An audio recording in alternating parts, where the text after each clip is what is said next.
एक विशाल नदी के किनारे बसा हुआ था। नदियापुर राज्य का राजा तेज प्रताप अपने महल के शाही दरबार में मंत्रिमंडल के साथ बैठा हुआ था कि तभी राजा का एक सैनिक दौड़ता हुआ वहां पर आ पहुंचा। राजा तेज प्रताप उस सैनिक की ओर देखकर बोला, क्या हुआ सैनिक, तुम इतने घबराए हुए क्यों? महाराज, आपके पुत्र राजकुमार कर्ण चंदन नगर से अपनी विशाल नाव से नदियापुर राज्य लौट रहे थे, लेकिन नदियापुर राज्य से थोड़ी दूर पहले ही वो विशाल नाव अचानक गायब हो गई। ये सुनकर राजा तेज प्रताप बुरी तरह से चौंकते हुए बोला, हमने राजकुमार कर्ण से कहा था कि वो जब नदियापुर राज्य लौटे तो जंगल के रास्ते से ही जाए। ये सुनकर राजा तेज प्रताप का मंत्री गजोधर राजा तेज प्रताप से बोला, महाराज, जंगल के रास्ते से चंदन नगर से नदियापुर आने में लगभग 15 दिन का समय लगता है और वहीं नदी के रास्ते आने के लिए मात्र 2 दिन का समय लगता है। हो सकता है कि राजकुमार कम समय में यहाँ आना चाहते हो। गजोधर, मेरा एक ही पुत्र है और नदी के जिस हिस्से में वो विशाल नाव गायब हुई है, वहाँ इससे पहले भी नदियापुर राज्य के कई वासी अपनी नाव सहित लापता हो चुके हैं, जो आज तक नहीं मिले। महाराज, वो सब आम नागरिक थे। आम नागरिकों का गायब होना कोई बड़ी समस्या नहीं, परंतु राजकुमार कर्ण का गायब होना एक बहुत बड़ी समस्या है। वो आपके इकलौते पुत्र हैं और इस राज्य के होने वाले राजा। मंत्री गजोधर, हमारी पत्नी महारानी पद्मावती को जब अपने पुत्र के गायब होने की सूचना मिलेगी तो उनका क्या हाल होगा? कुछ सोचिए मंत्री गजोधर, कुछ सोचिए। महाराज, हमारे राज्य में गंगावती नाम की एक बूढ़ी महिला रहती है। कहते हैं कि गंगावती के पास कुछ चमत्कारिक शक्तियां हैं। मुझे लगता है कि हमें गंगावती के पास जाकर उससे मदद मांगनी चाहिए। ठीक है, हम अभी इसी समय गंगावती के पास जाएंगे।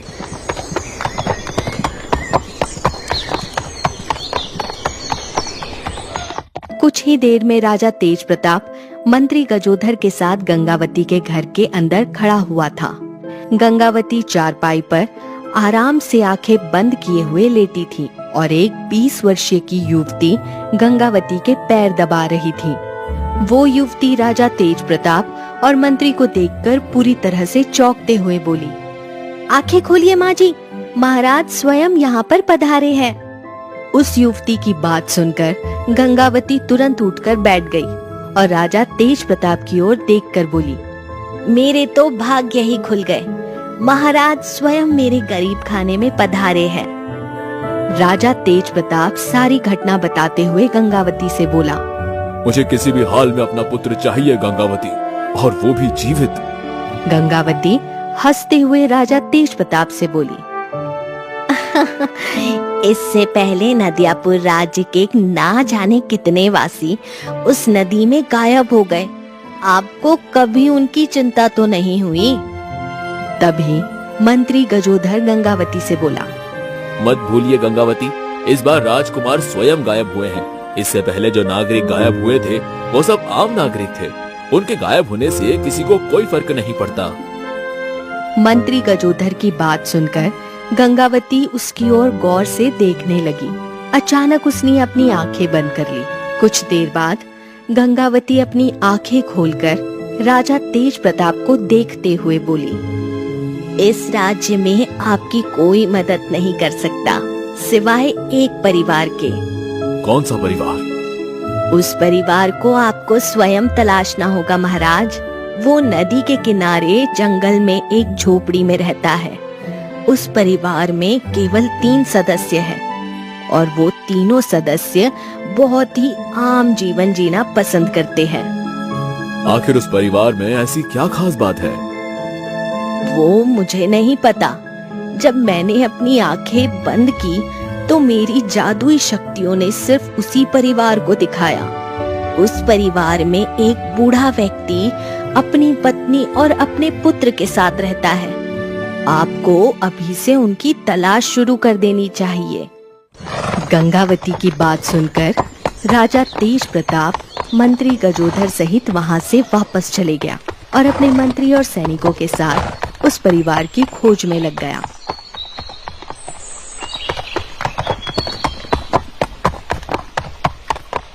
काफी दिनों के बाद एक दिन राजा तेज प्रताप को नदी के किनारे बसे जंगल में एक झोपड़ी नजर आई।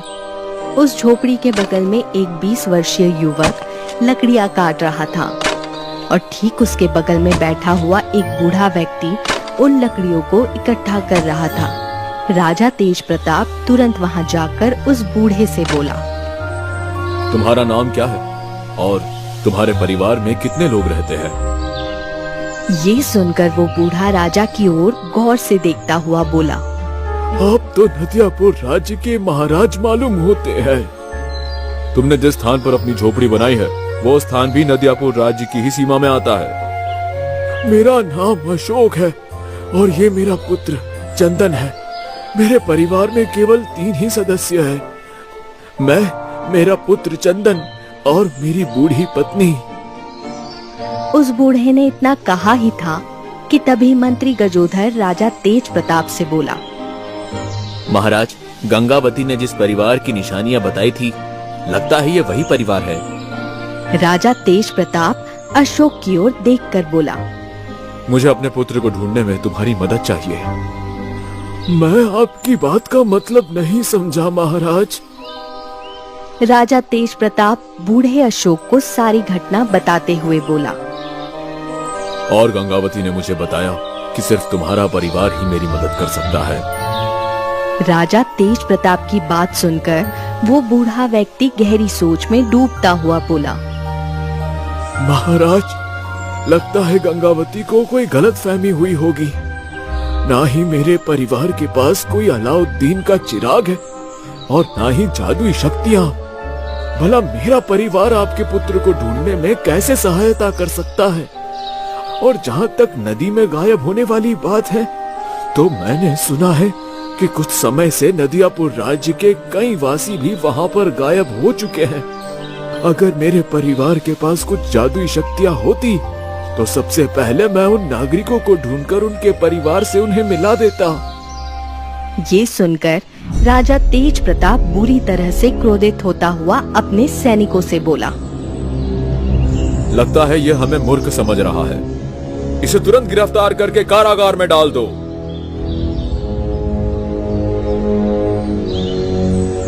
सैनिकों ने तुरंत अशोक को पकड़ लिया।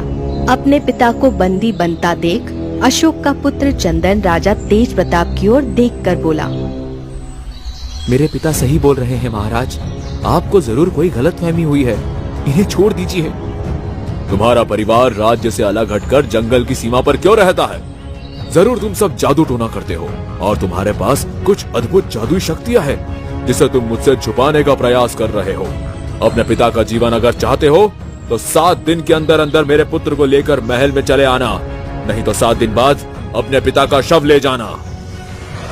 इतना बोलकर राजा तेज प्रताप अशोक को बंदी बनाकर वहां से चला गया। चंदन दौड़ता हुआ अपनी झोपड़ी में आकर अपनी माँ नीलिमा को सारी घटना बताते हुए बोला, माँ, महाराज पिताजी को बंदी बनाकर ले गए हैं, अब क्या होगा? चंदन की बात सुनकर उसकी माँ नीलिमा गहरी सोच में डूबती हुई बोली, लगता है समय आ गया है तुम्हें वो सुनहरा कड़ा पहनाने का। कौन सा कड़ा माँ? मैं आपकी बात का मतलब नहीं समझा।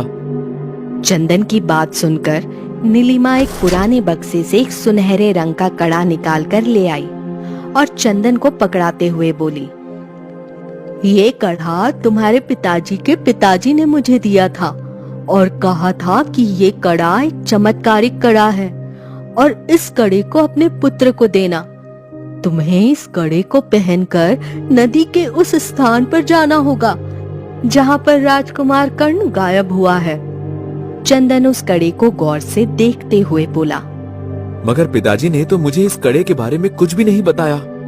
तुम्हारे पिताजी इस कड़े के बारे में जानते तो थे, मगर वो अपने पिता की बात पर विश्वास नहीं करते थे। तुम्हारे पिता की नजर में ये कड़ा एक मामूली कड़ा था, शायद इसीलिए उन्होंने तुम्हें इस बारे में कभी बताया ही नहीं। आखिर इस कड़े में ऐसी क्या खास बात है माँ?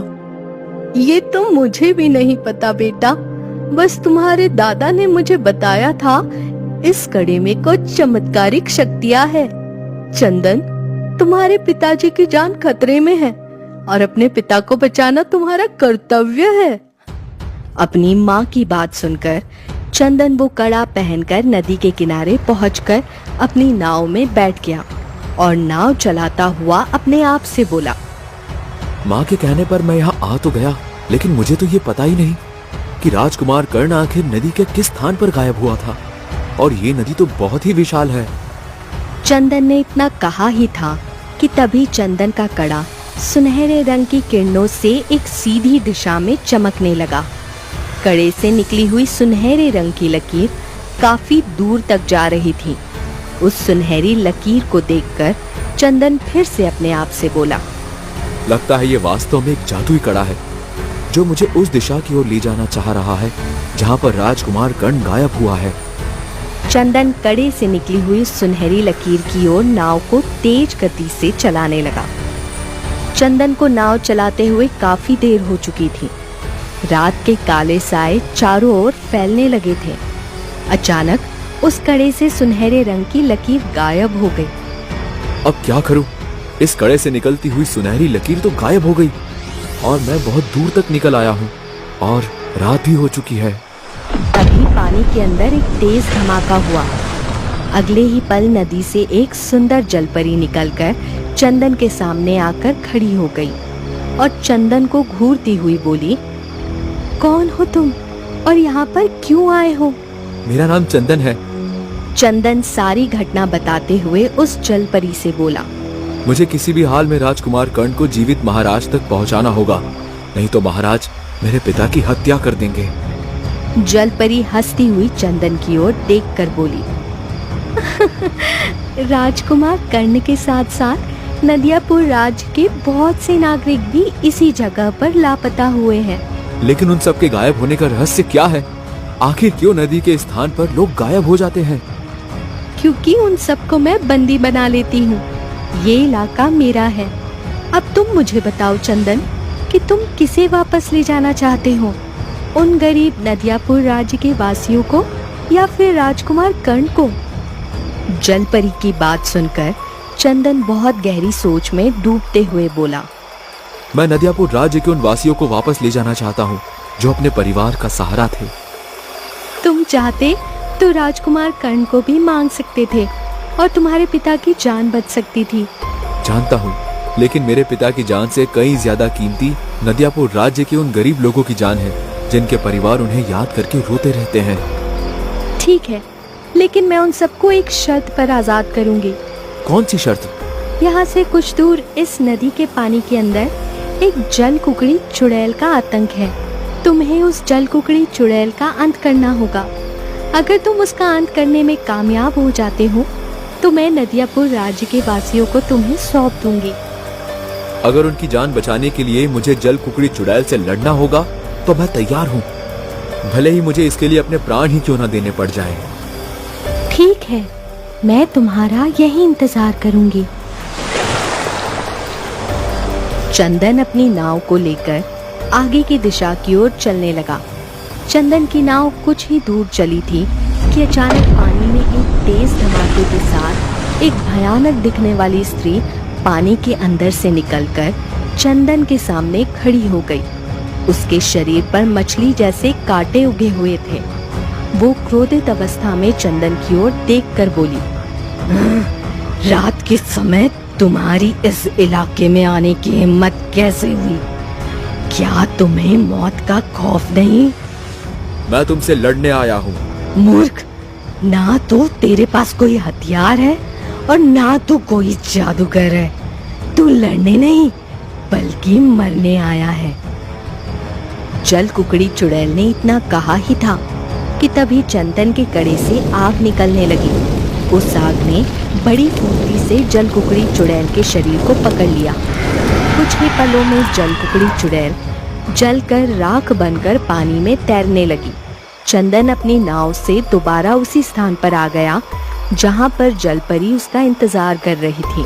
चंदन को देखकर वो जलपरी मुस्कुराती हुई बोली, तुम वाकई बहादुर होने के साथ साथ दयालु भी हो चंदन।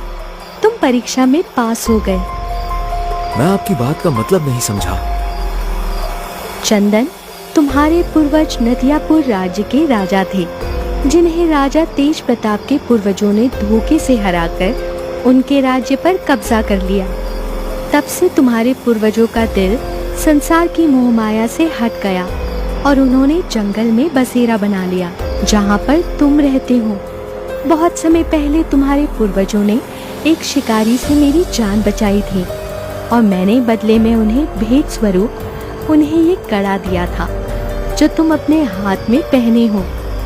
उसके कुछ समय बाद ही राजा तेज प्रताप के पूर्वजों ने तुम्हारे पूर्वजों को धोखे से हरा दिया और मेरी जादुई शक्तियाँ छीनने की कोशिश की। जब वो मेरी जादुई शक्तियाँ छीनने में कामयाब नहीं हो पाए तो उन्होंने एक तांत्रिक के जरिए मुझे नदी के इस स्थान पर कैद कर दिया।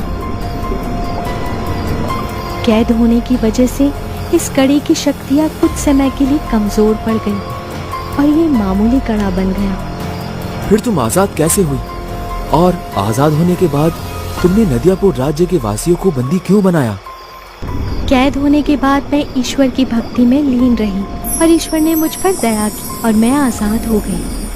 आजाद होने के बाद मुझे पता लगा कि तुम्हारे पूर्वजों को धोखे से हराने वाले की पीढ़ियां आज भी नदियापुर राज्य में शासन कर रही है और मैं पानी के बाहर नहीं निकल सकती थी। इसलिए मैंने पहले नदियापुर राज्य के वासियों को बंदी बनाया, मगर राजा तेज प्रताप ने उनकी कोई मदद नहीं की। वो भी अपने पूर्वजों की तरह क्रूर निकला। इसके बाद मैंने राजकुमार कर्ण को बंदी बना लिया।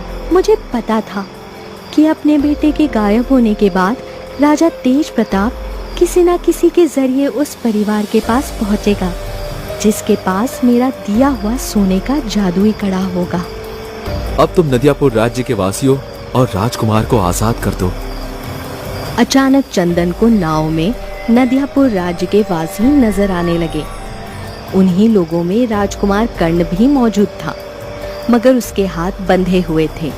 जलपरी चंदन से बोली, इन सभी लोगों को पता है कि इस राज्य के असली उत्तराधिकारी तुम हो। जाओ, राजकुमार कर्ण को बंदी बनाकर राजा तेज प्रताप के महल तक ले जाओ और अपने राजा होने का दावा पेश करो। उससे कहना कि अगर तुम सच्चे राजा हो तो इस कड़े को हाथ लगाकर दिखाओ। विश्वास करो, वो हार जाएगा। और जब तुम नदियापुर राज्य के गायब हुए वासियों को उनके घर तक छोड़ोगे तो सभी राज्य के वासी तुम्हारे पक्ष में हो जाएंगे। चंदन ने ठीक वैसा ही किया। नदियापुर राज्य के वासी गायब हुए लोगों को देखकर चंदन की जय जयकार करने लगे। चंदन राजकुमार को बंदी हालत में राजमहल तक ले गया। राजकुमार कर्ण के हाथों के बंधे हुए हाथों को देखकर राजा तेज प्रताप क्रोधित होकर बोला, तुमने मेरे बेटे को बंदी क्यों बनाया है? चंदन तेज स्वर में राजा प्रताप की ओर देखकर बोला, सिंहासन से उतर जाइए महाराज। जिस सिंहासन पर आप बैठे हैं उस सिंहासन का असली उत्तराधिकारी मैं हूँ। लगता है तुम्हारा दिमाग खराब हो गया है।